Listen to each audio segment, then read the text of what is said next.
कहानी की शुरुआत होती है वेलेंसिया शहर से, जहां इतनी जोरदार बारिश हो रही थी कि पूरे शहर की सड़कों पर ट्रैफिक जाम हो गया था। सभी गाड़ियां एक जगह खड़ी थी और आम लोग वहीं अटक चुके थे। वहीं रेडियो पर आने वाले जबरदस्त तूफान की खबर दी जा रही थी। सरकार ने लोगों को अपनी सुरक्षा के लिए एक ही जगह पर रहने की सलाह दी। इन्हीं गाड़ियों में से एक गाड़ी थी सैंड्रा नाम की एक औरत की, जो असल में वेलेंसिया बैंक की मैनेजर थी। उसने एंटोनियो नाम के एक आदमी को फोन करके पूछा कि बैंक से निकाले जा रहे आदमियों की लिस्ट में उसका नाम है कि नहीं। इस पर एंटोनियो ने उसे बताया कि उसे अभी तक कोई जानकारी नहीं मिली है। तब सैंड्रा ने कहा कि अगर लिस्ट में उसका नाम आए भी तो एंटोनियो को ये बात एक राज ही रखनी होगी। आखिरकार सैंड्रा अपनी गाड़ी से निकलकर बैंक में पहुंची और स्टाफ से पूछा कि क्या उन्होंने बैंक के अलार्म एक्टिवेट कर दिए हैं। तब माहिनो नाम के आदमी ने उसे बताया कि खराब मौसम और सड़कों पर जाम की वजह से अभी स्टाफ बैंक में पहुंचा नहीं है। उम्मीद है दोपहर तक मौसम ठीक हो जाएगा, फिर कर देंगे सारा काम। तभी एक एम्प्लॉय ने देखा कि सैंड्रा थोड़ी परेशान लग रही थी, तो माहिनो ने खुलासा किया कि बैंक से निकाले जाने वाले लोगों की लिस्ट में सैंड्रा का नाम आया हुआ है।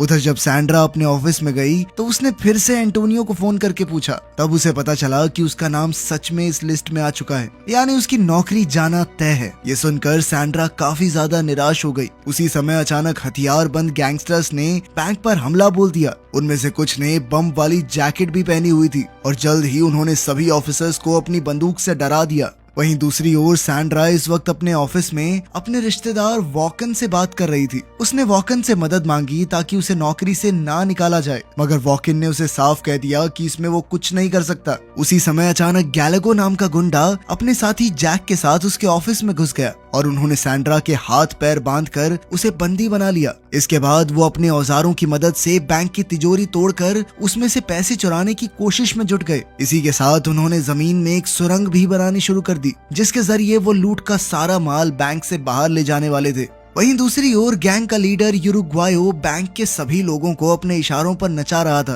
ताकि बैंक के बाहर किसी को भी इस डकैती की भनक न लगे। मगर तभी अचानक उसे एहसास हुआ कि एक आदमी ने ऑफिस का अलार्म बटन दबा दिया था। ये देखते ही यूरुग्वायो गुस्से से लाल पीला हो गया और उसने इस आदमी को बहुत बुरी तरह पीटा। फिर उसने पूरे बैंक को बम से उड़ाने की धमकी दी तो एक लड़की ने उसे बम धमाका ना करने के लिए भीख मांगी। लड़की ने कहा कि घर पर मेरा बेटा अकेला है, मेरा इंतजार कर रहा है, प्लीज रहम करो। तब यूरुग्वायो ने उस लड़की से कहा कि अपने बेटे को फोन कर ले, 5 मिनट दे रहा हूँ तुझे। फिर उसने सभी कैदियों को 1.5 मिनट का समय दिया ताकि वो अपने परिवार वालों से बात कर सके। खैर सच तो ये था कि यूरुग्वायो सिर्फ उन्हें डरा रहा था, जबकि असलियत में उसका किसी की जान लेने का कोई इरादा नहीं था। वहीं दूसरी ओर जल्द ही पुलिस को अलार्म सिग्नल मिला और वो समझ गए कि बैंक में चोर घुस आए हैं। फिर डिटेक्टिव डोमिंगो ने बैंक के नंबर पर फोन किया तो एक गुंडे ने फोन उठाया और कहा कि अगर उनका मकसद पूरा होने से पहले पुलिस ने बीच में आने की कोशिश की तो वो सभी कैदियों को जान से मार डालेंगे। अब गुंडों ने कैदियों की जान के बदले पुलिस से एक कार और एक प्लेन की मांग की, मगर डिटेक्टिव डोमिंगो ने कहा कि ये फैसला वो अकेले नहीं कर सकता,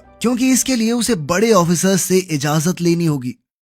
खैर बाद में गैलागो ने अपने बॉस को बताया कि यहाँ से भागने के लिए जो सुरंग उन्होंने बनाई थी वो जोरदार बारिश की वजह से भर चुकी है। अब उन्होंने आधा घंटा इंतजार करने का फैसला किया ताकि तब तक पानी का स्तर कम हो जाए। इस दौरान सैंड्रा ने गैलागो को बताया कि उसे नौकरी से निकाला जा रहा है। तब उसने गैलागो को एक खास तिजोरी लूटने की सलाह दी, क्योंकि उसमें ऐसा खुफिया राज छुपा है जिसके बाहर आते ही उनकी जिंदगी बदल जाएगी। मगर सैंड्रा ने शर्त रखी कि अगर वो पैसों का एक हिस्सा उसे देगा तभी वो उस खास तिजोरी के बारे में बताएगी। वहीं दूसरी ओर हम जोन्स नाम के एक नेता को देखते हैं, जो इस वक्त एक हॉस्पिटल में कोमा में था। उसकी पत्नी मारियाना उसके साथ थी और तभी उसने टीवी पर बैंक में चोरी की खबर देखी। ये देखते ही वो बुरी तरह घबरा गई और उसने तुरंत डिटेक्टिव हुलियो को फोन करके पूछा कि क्या ये खबर सच्ची है। हुलियो ने कहा कि मुझे तो अब तक ऐसी कोई खबर नहीं मिली। खैर मारियाना ने बताया कि इस बैंक में उसके पति जोन्स की एक खास तिजोरी मौजूद है। अगर किसी ने भी वो तिजोरी खोल ली तो जोन्स बहुत बड़ी मुसीबत में पड़ जाएगा।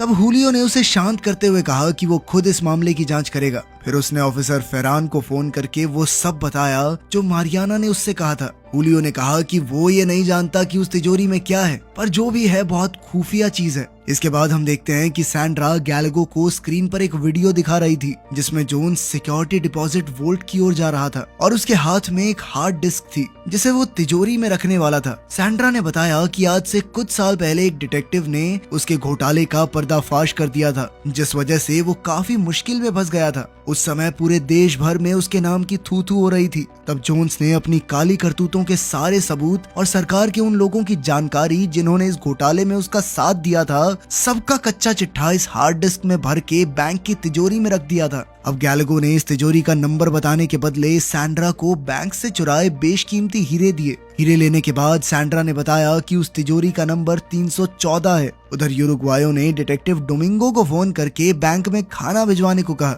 यूरुग्वायो ने यह भी कहा कि खाने में कुछ मिलाने की गलती मत कर देना क्योंकि पहले इन कैदियों को खिलाऊंगा फिर खुद खाऊंगा, समझा। कुछ समय बाद गैलगो ने देखा कि सुरंग में पानी का स्तर बढ़ने लगा था, इसीलिए उसने तुरंत अपने साथियों से कहा कि उन्हें जल्द से जल्द अपना मिशन पूरा करके यहाँ से निकलना होगा। इधर पुलिस ने बैंक को चारों ओर से घेर लिया था। तब गुंडों ने बैंक में काम करने वाले कुछ लोगों को बॉम्ब्स वाली जैकेट पहनाकर खड़ा कर दिया। उन्होंने धमकी दी कि अगर वो जरा से भी हिले तो बॉम्ब धमाका हो जाएगा। फिर गैलगो उसी जगह पहुंचा जहां सेफ्टी डिपॉजिट बॉक्सेस रखे हुए थे। उसने अपने साथी को बताया कि जोन्स के बॉक्स का नंबर 314 है। ये सुनकर उसके साथी को लगा कि गैलगो उन्हें धोखा दे रहा है क्योंकि वो यहाँ सिर्फ एक यही बॉक्स चुराने के इरादे से आया था। अब वो बाकी सबको भी यही बताने जा रहा था कि गैलगो यहाँ किसी और मकसद से आया है कि तभी गैलगो ने उसे समझाया कि इस बॉक्स के बारे में मुझे सैंड्रा ने बताया है। पर फिर भी बाकी की गैंग ने कहा कि इससे पहले कि सुरंग में पानी भर जाए उसे तुरंत सुरंग में जाना होगा।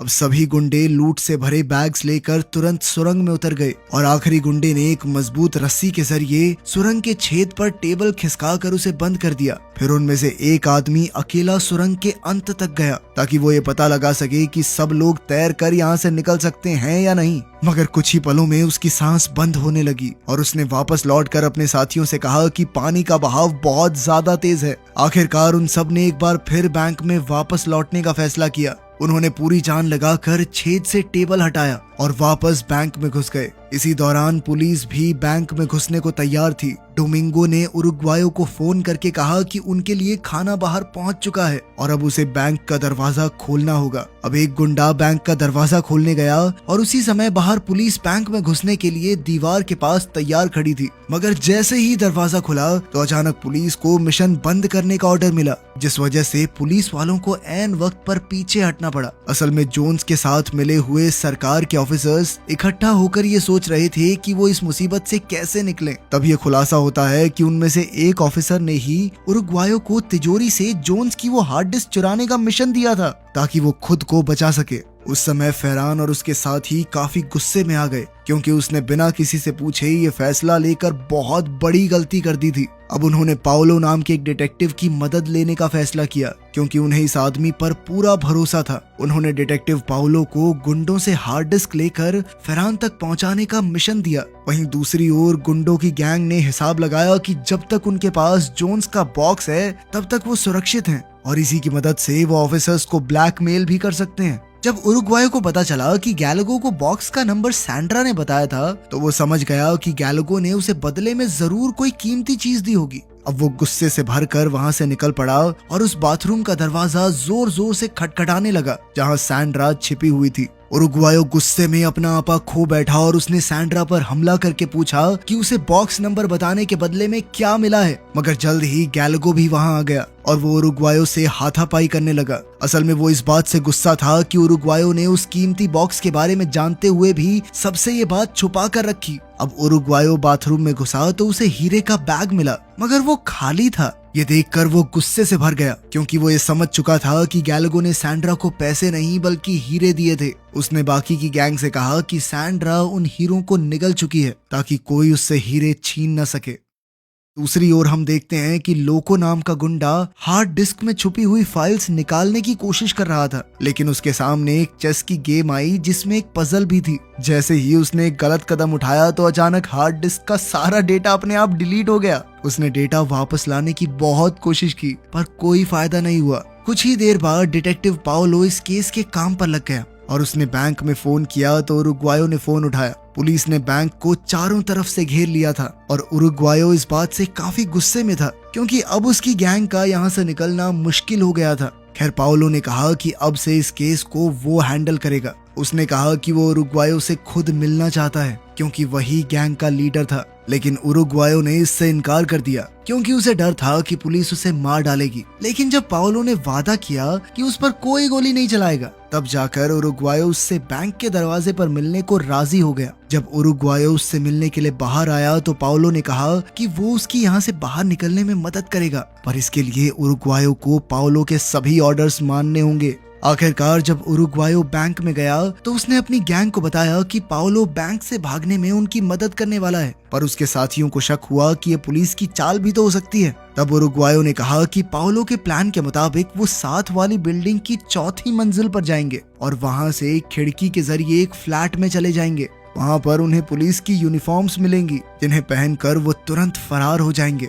इसके बाद लोगों ने उरुग्वायो को बताया कि उसकी गलती की वजह से हार्ड डिस्क का सारा डेटा साफ हो चुका है। ये सुनते ही उरुग्वायो गुस्से से भर गया और उसने लोगों को बुरी तरह पीटा। तभी ऐन वक्त पर गैलागो ने वहां आकर उरुग्वायो को शांत करने की कोशिश की, पर जैसे ही उसे सच्चाई पता चली तो उसने भी लोगों को बहुत पीटा। उन्हें एहसास हुआ कि यहाँ से निकलने का आखिरी जरिया भी उनके हाथ से निकल चुका था। खैर अब वो पाओलो के इशारे पर चुपचाप बैंक के साथ वाली बिल्डिंग में जा पहुंचे, जहां पाओलो का एक आदमी पहले से उनका इंतजार कर रहा था। जल्द ही उन्होंने पुलिस यूनिफॉर्म्स पहन ली, पर अचानक गैलागो ने पाओलो के आदमी के सर पर वार करके उसे बेहोश कर दिया। अब वो पाओलो को बताए बिना ही वहां से भाग निकले ताकि किसी को ये भनक ना लगे कि उनकी हार्ड डिस्क खाली है। फिर वो सैंड्रा और टोई को लेकर नीचे बिल्डिंग के दरवाजे तक पहुंचे, जहां उनका सामना पुलिस गार्ड से हुआ। जाने से पहले गार्ड्स ने उन्हें अपनी आईडी दिखाने को कहा। जब गार्ड्स ने उनसे सैंड्रा के बारे में पूछा तो गैलागो ने कहा कि सैंड्रा उन्हें 5वीं मंजिल पर मिली है, पर पुलिस वालों को उन पर शक हो गया और उन्हें बाहर जाने से रोक दिया। उसी समय उरुग्वायो और उसकी गैंग ने पुलिस पर बंदूकें तान दी तो पुलिस ने भी अपने हथियार निकाल लिए। उसी पल दोनों ग्रुप्स के बीच भारी गोलीबारी शुरू हो गई और इस जद्दोजहद में सैंड्रा की बाजू पर गोली लग गई। तब गैलागो और उरुग्वायो उसे उठाकर बिल्डिंग के एक सुरक्षित कोने में ले गए। उन दोनों को सैंड्रा के लिए काफी बुरा लग रहा था। अब उन्होंने सैंड्रा को यहीं छोड़कर जाने का फैसला किया ताकि आगे चलकर सैंड्रा की जान को खतरा ना हो। उरुग्वायो ने सैंड्रा से कहा कि पुलिस को ज्यादा से ज्यादा समय तक रोक कर रखना और फिर उसे अलविदा कहकर वो दोनों निकल पड़े। फिर उरुग्वायो ने पाओलो को फोन किया तो पाओलो ने कहा कि उसे अपनी करतूतों का फल खुद ही भुगतना होगा। पाओलो ने उसे खुद को पुलिस के हवाले कर देने को कहा, मगर उरुग्वायो ने साफ इनकार कर दिया और कहा कि अगर आधे घंटे में उसे और उसके साथियों को बाहर जाने के लिए गाड़ी नहीं मिली तो वो हर 15 मिनट बाद एक कैदी को जान से मारना शुरू कर देंगे। अब फोन कटने के बाद पाओलो ने हुलियो से बात की और उन्हें इस मामले से निपटने के लिए समझदारी से काम लेने को कहा। वो जानते थे कि ये गैंग बहुत खतरनाक है जो आज तक अपने प्लान में कभी फेल नहीं हुई। उन्होंने कहा कि उन्हें कैदियों की जान बचाकर इस गैंग को बैंक से बाहर भेजना होगा। उधर उरुग्वायो गैलागो के साथ सेफ्टी डिपॉजिट वॉल्ट रूम में बैठा था तो उन्होंने जो कुछ भी हुआ उसके लिए एक दूसरे से माफी मांगी। उन्होंने एक दूसरे को अपनी तरफ की कहानी बताई और जल्द ही वो दोनों एक साथ हंस रहे थे। वहीं दूसरी ओर लोको को एक कैदी से प्यार हो गया। वैसे ये लोको उल्टे ही काम कर रहा है सारे मिशन में। खैर इसके बाद वो उस लड़की को एक सुनसान जगह पर ले गया। उसने इस लड़की को अपने लूट के माल से काफी सारा पैसा दिया और कहा कि वो इसकी मदद से अपना कर्ज चुका सकती है। लोगों ने कहा कि उसने ये पैसे एक भ्रष्ट नेता की तिजोरी से चुराए हैं जो आम लोगों के पैसे चोरी करके अपने खजाने भर रहा है। आखिरकार उस लड़की ने पैसे लेकर अपने कपड़ों में छुपा लिए और कमरे से बाहर चली गई। इधर उरुग्वायो और उसकी गैंग को लग रहा था कि चीजें उनके प्लान के मुताबिक नहीं हो रही तो उरुग्वायो ने एक तरकीब निकाली। उरुग्वायो ने पाओलो को फोन करके कहा कि वो एक सरकारी ऑफिसर से बात करना चाहता है। जब पाओलो ने इसकी वजह पूछी तो उरुग्वायो ने कोई जवाब नहीं दिया, बल्कि उसने धमकी दी कि अगर उसकी मांगे पूरी नहीं हुई तो वो किसी कैदी की जान नहीं लेगा, बल्कि अब वो जोन्स की उस हार्ड डिस्क का सारा डेटा पूरी दुनिया के सामने परोस देगा। ये सुनते ही तो पाओलो के होश उड़ गए क्योंकि वो भी उन भ्रष्ट पुलिस वालों में से था जो जोन्स के काले कारनामों में उसके साथ थे।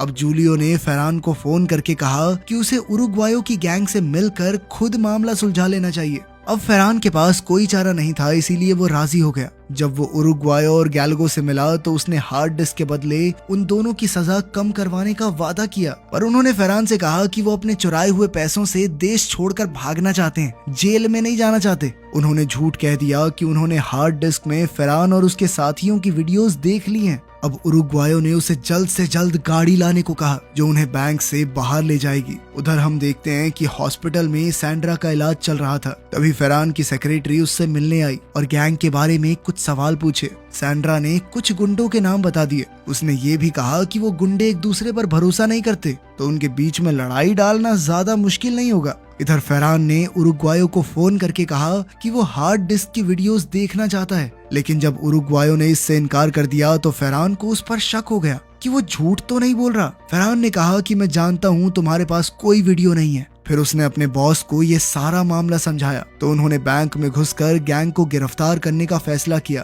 पुलिस ने धड़ाम से बैंक का दरवाजा खोलकर सभी कैदियों को तुरंत गिरफ्तार करके एक बस में बैठा दिया, मगर तभी ये खुलासा होता है कि उन गुंडों ने कैदियों के साथ कपड़े बदल लिए थे। जब तक पुलिस को इसका एहसास हुआ तब तक गैंग वहाँ से फरार हो चुकी थी। साथ ही उनकी लूट का सारा माल भी सुरंग के जरिए बाहर आ गया था, क्योंकि बारिश रुकने के बाद अब पानी का बहाव कम हो चुका था। आखिरकार पूरी गैंग बड़े आराम से देश छोड़कर भाग गई और एक नए सिरे से उन्होंने अपनी जिंदगी की शुरुआत की। वीडियो पसंद आई तो लाइक कर देना, चैनल को सब्सक्राइब कर लेना। मिलते हैं अगली वीडियो में।